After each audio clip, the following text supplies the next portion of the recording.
C'est parti pour votre tirage de l'été, les taureaux, mes chers taureaux. Signe solaire, lunaire, ascendant ou même placement Vénus en taureau, ça devrait être des messages pour vous. On va voir ensemble ce qui me vient à vous transmettre tout simplement au point de vue des énergies actuelles.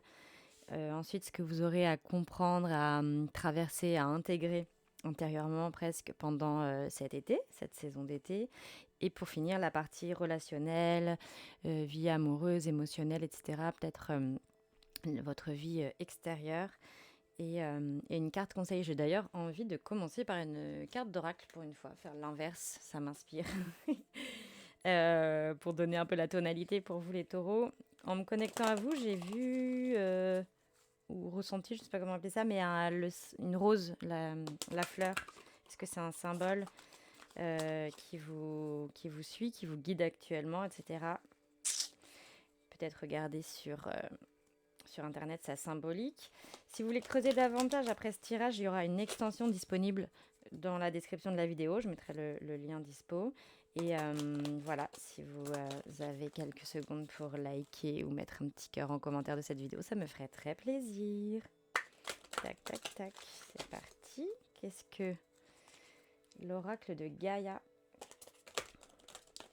veut nous dire concernant l'énergie actuelle des taureaux? Un message de la part de l'oracle de Gaïa. Rêve, révélation, perspicacité et découverte. Ok. C'est marrant parce que je l'ai eu dans le tirage de... je ne sais plus quel signe. Ah bah si, les scorpions. Notre signe opposé et complémentaire à nous les taureaux. C'est fou ça. On est dans un axe actuellement, l'axe taureau-scorpion, l'été pour nous.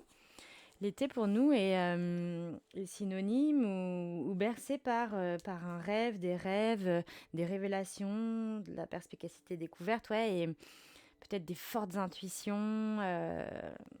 C'est assez intéressant. Ok, je vous lis ce qu'il y a dans le petit livret pour commencer. Pour vous les taureaux, vous vous libérerez bientôt d'une situation qui vous préoccupe. Quelque chose vous sera révélé soit dans vos rêves, soit par une personne à laquelle vous faites confiance. Cette information vous aidera à comprendre ce qui vous demeurait caché depuis quelque temps. Ce sera un grand soulagement pour vous et vous comprendrez que vos craintes, vos peurs étaient sans fondement. Tout est bien qui finit bien. Toutefois, n'oubliez pas cet épisode car c'est une tendance récurrente chez vous. La prochaine fois que vous aurez des incertitudes, efforcez-vous de ne pas sauter aux conclusions en omettant de vous baser sur les faits. Ok. Prêtez attention à vos rêves et essayez de vous les rappeler au réveil. Avec le temps, vous apprendrez intuitivement leur langage symbolique. Le message de cette carte est déjà venu à vous en rêve. Ok. Affirmation positive, je renonce à mes craintes, tout est révélé au moment idéal, tout est bien qui finit bien. Je choisis la confiance plutôt que le doute, je me souviens de mes rêves, je comprends intuitivement leur langage symbolique. Mais c'est marrant que j'ai fait le lapsus je me comprends intuitivement parce qu'à mon avis, il y a de ça. Il y a l'idée de venir se comprendre davantage, nous les taureaux, là, pendant cette saison d'été et notamment pendant cette saison du lion, qui de toute façon va nous pousser tous et toutes, qu'on soit lion ou pas, à venir vraiment découvrir qui on est, l'accepter.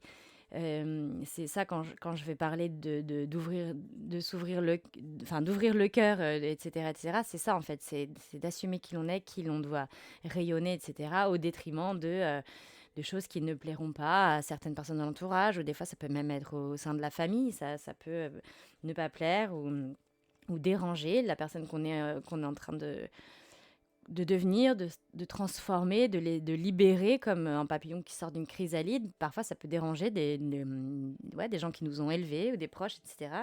Et ça, il faut qu'on s'en libère totalement. Et dans cette notion de rêve, là, de carte de rêve, je sens aussi quelque chose donc de notamment très intuitif. Et il y a une idée de lâcher prise, de se laisser emporter, de se laisser guider. De se laisser bercer, voilà, c'est ça le terme qui me démangeait. De se laisser bercer par les choses. On est en plus sur la carte 4 de l'oracle en question. Et je pense que ça va être une manière pour nous de nous restructurer. Ouais, de nous restructurer, de nous reposer sur des fondations qu'on va nous-mêmes créer, établir et décider depuis nos propres rêves finalement. La saison du cancer qu'on est en train de clore étant synonyme de quelque chose, d'un enseignement plutôt maternel, et j'en parle souvent sur mon Instagram. Si vous ne me suivez pas encore sur Insta, vous pouvez le faire, le lien est dans la bio. Mais en gros, la saison du cancer et son côté maternel nous apprend à prendre soin de nous comme notre propre mère, et c'est assez intéressant parce qu'ensuite on enchaîne avec la saison du lion qui finalement est très très proche aussi du concept d'enfant intérieur. Le lion, cette part solaire et lumineuse, etc., etc., qu'on est censé incarner, assumer et laisser s'ouvrir à la saison du lion, finalement, elle est très proche aussi de ce que l'enfant en nous souhaite, comment il souhaitait briller, comment il souhaitait s'épanouir dans la vie, etc., etc., et le laisser s'exprimer finalement en nous, rugir en nous presque, et tout ça et tout ça. Bon, bah quelle intro! Je suis déjà très inspirée. Oh là là!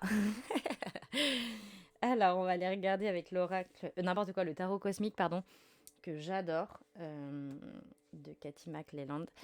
Et on va aller regarder pour les taureaux ce qui se trame au niveau des énergies actuelles cet été. Pour les taureaux, les messages, les énergies actuelles. Dans quelle énergie actuelle se trouvent les taureaux? Placement taureau.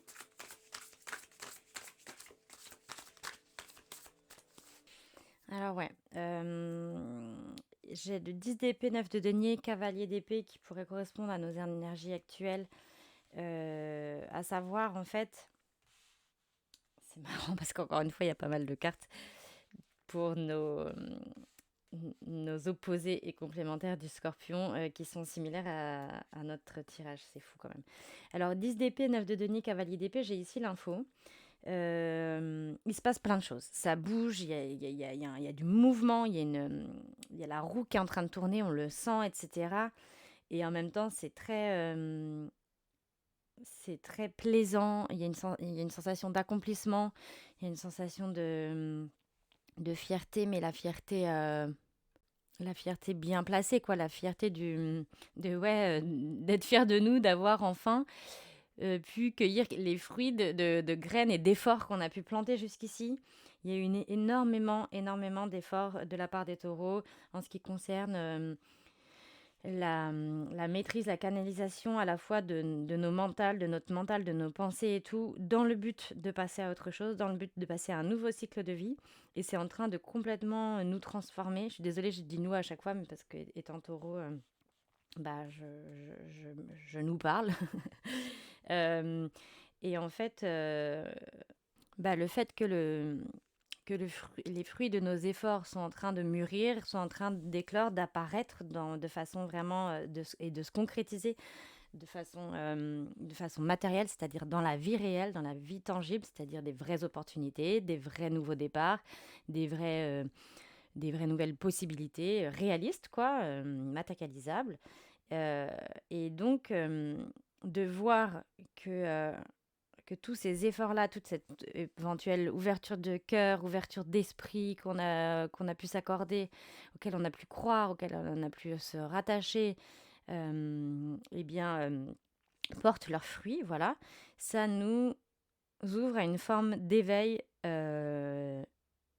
incroyable et sans précédent presque. C'est-à-dire là, on se dit, ok, la vie, elle a sa part de magie quand même. Là, c'est vraiment fou. Ce qui est en train de m'arriver, je l'ai vraiment manifesté, je l'ai demandé, je l'ai pensé, je l'ai éventuellement visualisé. Et là, ça arrive, ça se concrétise. Et c'est ça qui donne un état de satisfaction et d'accomplissement intérieur que j'appelais fierté tout à l'heure. Mais c'est parce que ouais, on est fier on est fier de soi, on est fier de ses efforts, etc. Et on vient l'apprécier délicieusement. Ça nous donne du pouvoir, ça nous rend lumineux, ça nous rend magnétique et on a envie de continuer à jouer avec ça, avec tout ce qu'on a compris sur les possibilités, sur comment manier les idées d'espace-temps et le manier en sortant du coup de l'ego qui se sent emprisonné par l'espace-temps. Et là, carrément, plutôt penser façon physique quantique, quoi, c'est-à-dire transmuter ça, quoi. C'est-à-dire, enfin bref, encore une fois, ça va me donner envie de parler de Joe Dispenza. J'en parle quasi tous les mois même, mais c'est pas grave. C'est en même temps, c'est tellement intéressant son travail. Il y a cette idée-là, en fait, de venir maîtriser autrement, avec grandeur, en fait, avec grandeur, ouais, avec une vision plutôt du cosmos, cosmologique de tout ce qui est le temps, etc. C'est-à-dire à la fois laisser le cycle de la vie, de la nature sur Terre faire les choses, mais aussi savoir que en étant bien dans le présent, on peut transcender les choses du passé comme les choses du futur, etc., etc. Bref, je pourrais continuer des heures comme ça, on continuera sûrement en extension, notamment là-dessus. Le cavalier d'épée est tombé bien après, je vais y revenir après, mais là, c'est fou, hein, il y a de... Je pense qu'il y a clairement de l'amour dans l'air pour certains taureaux, ou alors une réunion intérieure en vous qui est incroyable. On va y revenir, mais c'est assez marrant quand même, assez frappant comme le personnage féminin du 9 de denier ici, elle est là devant son futur paysage qui est en train de se matérialiser, là, son beau château, la vie de ses rêves qui est en train de se matérialiser derrière, elle y croit, elle laisse infuser les images, les envies, les rêves et elle les laisse ensuite se matérialiser. Et là, soit elle pressent, soit vous ressentez, vous pressentez que quelqu'un arrive à vous, que vous ne le connaissiez ou non, on ira voir en extension, mais que quelqu'un arrive à vous comme un brave chevalier là. Bon, euh, c'est un peu genré ce que je raconte, mais vous retransmettrez en fonction de vos préférences, mais voilà quoi, c'est-à-dire que là, en termes de symbolique, on voit comme quelqu'un dont vous rêvez en fait, qui arrive à vous, que vous avez potentiellement imaginé, espéré, etc., etc. Cavalier d'épée ici, ça peut être aussi quelqu'un d'un signe d'air, Gémeaux, Balance, Verseau, que vous sentez arriver à vous, avec potentiellement une déclaration, des messages, une façon de verbaliser des choses, etc., etc. Ça peut être également la proposition professionnelle que vous attendiez, etc., etc. Pareil, dans le cavalier d'épée ici, on a l'énergie de la roue de fortune dans ce tarot-là, qui est sur chaque cavalier, vous voyez, sur chaque figure du cavalier.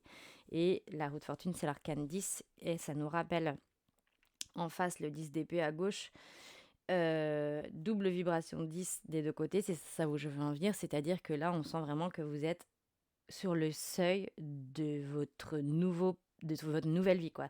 C'est-à-dire, il y a des nouveaux portails, enfin, vous sentez propulsé dans un nouveau portail de vie, une nouvelle roue de la vie, là, et vous êtes à l'aube de ça. Vous êtes, parce que pour l'instant, c'est plus de l'ordre du ressenti, et ensuite, vous allez y venir petit à petit, pas à pas, concrètement.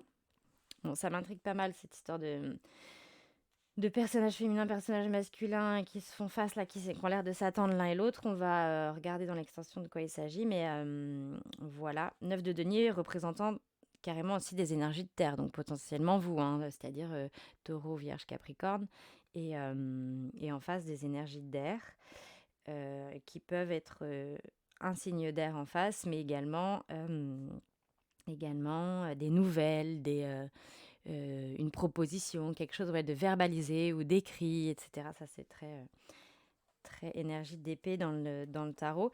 Pour ce qu'on va comprendre, traverser, etc. pendant l'été, on a le 8 de denier, l'empereur, l'impératrice. Pareil, encore ici, un couple empereur-impératrice.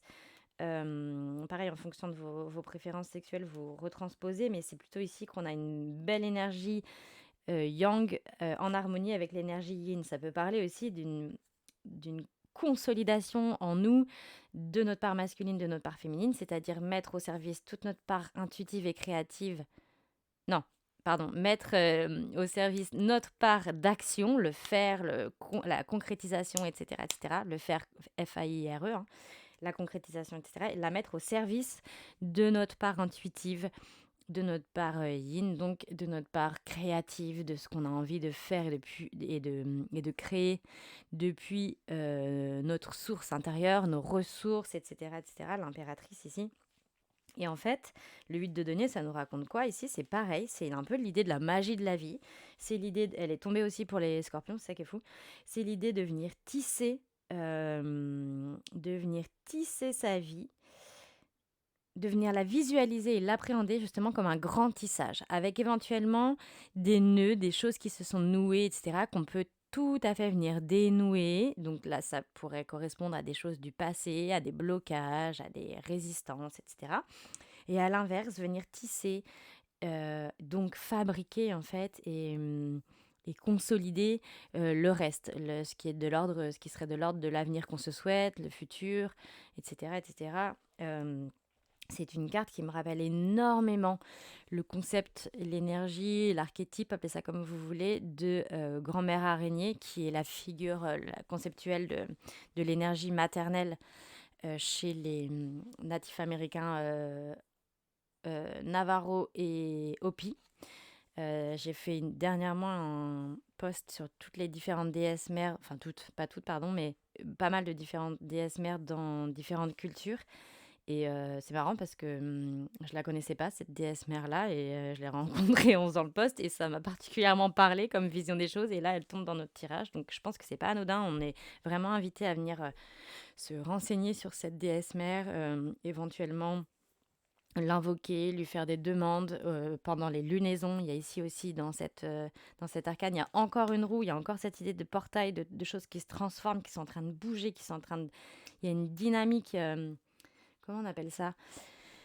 Euh, il y a comme quelque chose de moteur qui s'est actionné, de moteur en nous. Ça peut être déjà grâce à tout ce qu'on a mis en place avant et tout ce qu'on a compris de nous, tout ce qu'on a libéré.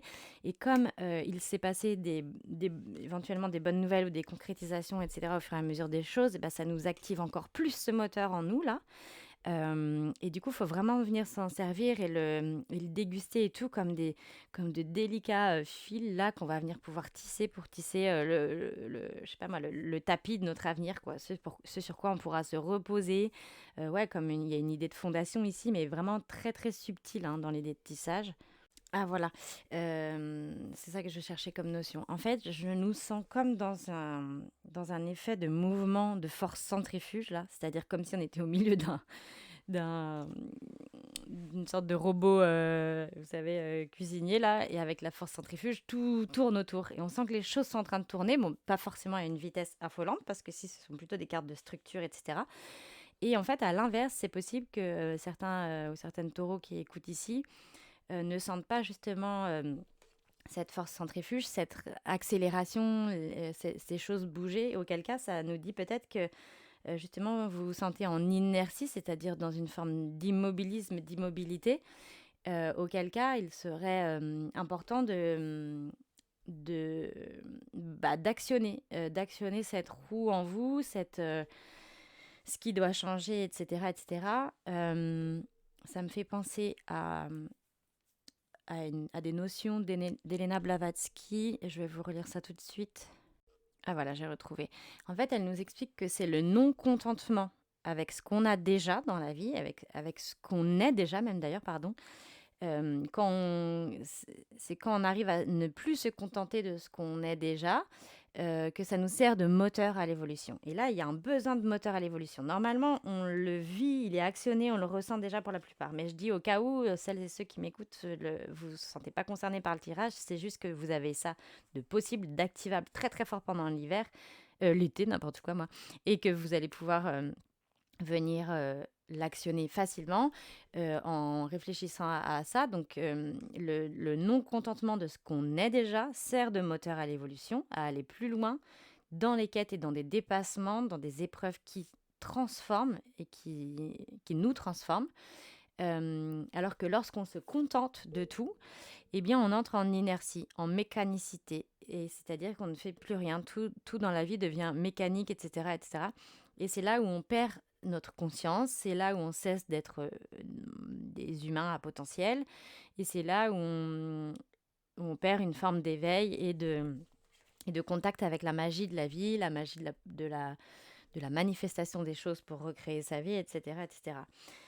Tout ce que je viens de décrire là, normalement, euh, c'est ce qu'on a compris et que du coup, on n'incarne plus cette forme d'inertie. Là, on est entré normalement, nous là, les taureaux, et en plus avec ce qui vient de tomber, ça me le confirme, dans une forme vraiment d'action où on sent la retourner, etc., etc., dans le but, de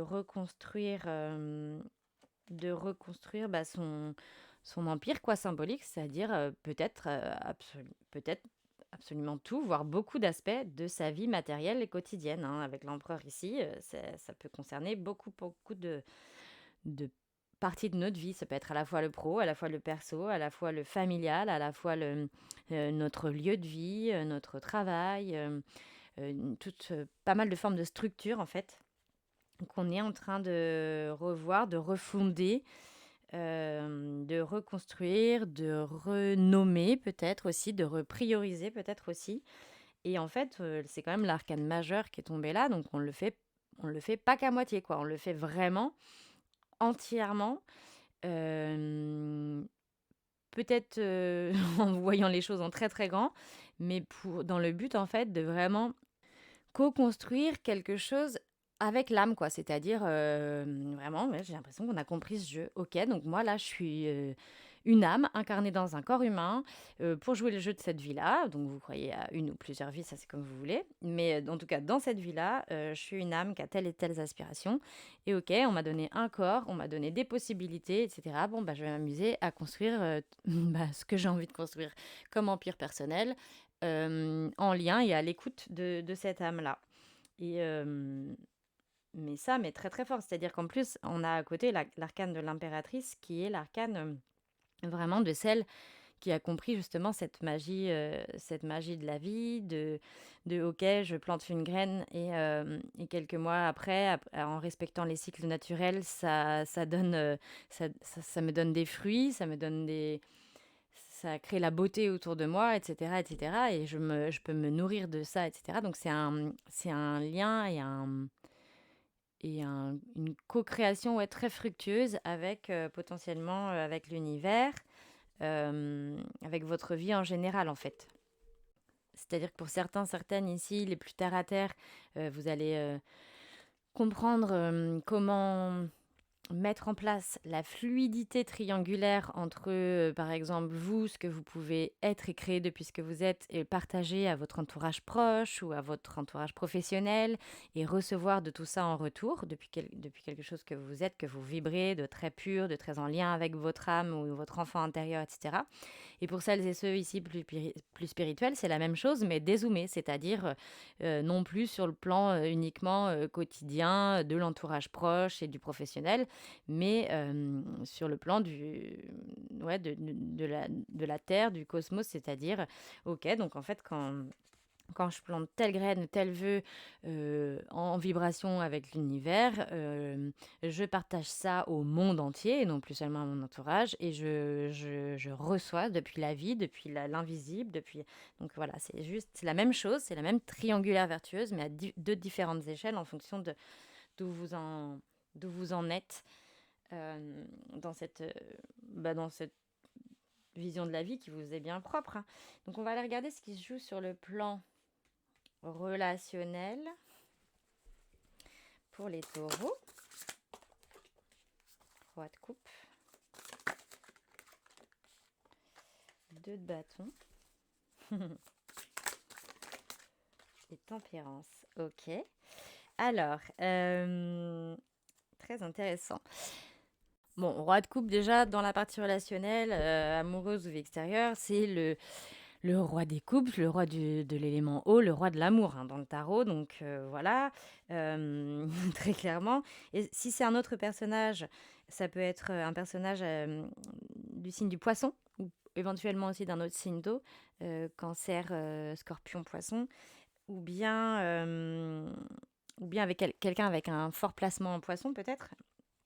En tout cas, quelqu'un qui...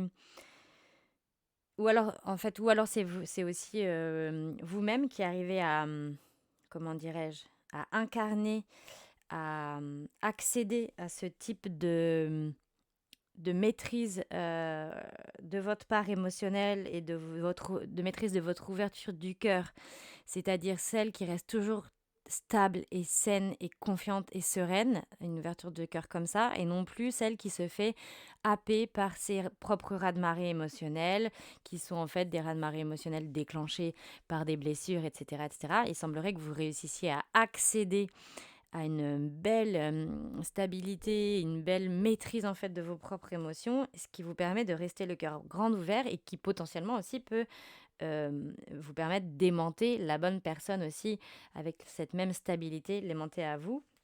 Et je vois aussi avec le 2 de bâton au milieu ici que clairement, il peut y avoir de la passion dans l'air, quoi. C'est quand même deux, deux bâtons comme ça qui se rencontrent. Le 2 de coupe, par exemple, c'est la rencontre amoureuse, c'est rencontrer son alter ego, etc. Et là, le 2 de bâton, je sens la même énergie de rencontre, d'union depuis deux polarités, euh, euh, qui forment quelque chose de très passionnel. Ça peut être aussi quelque chose enfin, ça peut être aussi une union qui rend quelque chose de très érotisé, avec ouais, beaucoup d'érotisme, qui vous donne une nouvelle forme d'énergie, un nouveau rapport au corps peut-être aussi, une nouvelle impulsion. euh, Peut-être que si vous rencontrez ou si vous re-rencontrez ou vous réunissez à nouveau, je sais pas, avec l'idée de deux comme ça, j'ai l'impression que c'est un truc qui se rejoue. Peut-être quelqu'un avec qui vous aviez déjà essayé quelque chose et ça se rejoue. Et en gros, cette réunion, ça se dit pas, mais cette deuxième réunion de vos deux âmes passionnées, là, de vos deux cœurs passionnés et enflammés, avec le 2 de bâton ici, pour moi, c'est la possibilité de vous créer ensemble de nouveaux horizons. Et on voit ici avec la tempérance, qui, comme son nom l'indique, vient calm down. Mais c'est pas du tout une mauvaise nouvelle. C'est-à-dire que j'ai l'impression que vous êtes tous les deux un peu les deux personnages, le roi de coupe et le personnage de la tempérance ici. C'est-à-dire que vous saurez à la fois être passionné, complètement amoureux, plongé là-dedans, etc., tout en étant dans une belle maîtrise de vos parts émotionnelles, et à la fois soit en même temps, soit chacun votre tour, représenter la tempérance, c'est-à-dire la personne qui va venir diluer un petit peu tout ça, prendre son temps, faire preuve de tempérance, de maîtrise, ouais, de remettre de l'eau un peu sur le feu quand il y en a trop, etc., etc. Il y a vraiment une notion de prendre son temps ici, pour pas en fait trop cramer vite fait les deux allumettes quoi qu'on voit au milieu. C'est-à-dire qu'il y a une envie. Ah oui, c'est ça, la tempérance dans un cadre amoureux, ça peut être ça aussi, une envie que ça dure pour toujours, pour la vie, jusqu'à la vieillesse, etc. Donc en même temps, il y a besoin de maîtriser ces deux cœurs enflammés. J'adore. Oh, incroyable. Trop bien. On va passer direct à l'extension, mes chers taureaux chéris, hein, parce que là, moi, j'ai trop hâte de voir le reste, hein. 8, la force, ouais. La force en dos de deck, eh bien, c'est la confirmation justement qu'il va falloir venir maîtriser ses bas instincts. Ses bas instincts, pourquoi bas instincts? Ses bas instincts, sa part animale, sa part tout feu, tout flamme. Il y a encore du 8 ici, la force étant aussi également reliée à l'énergie du lion.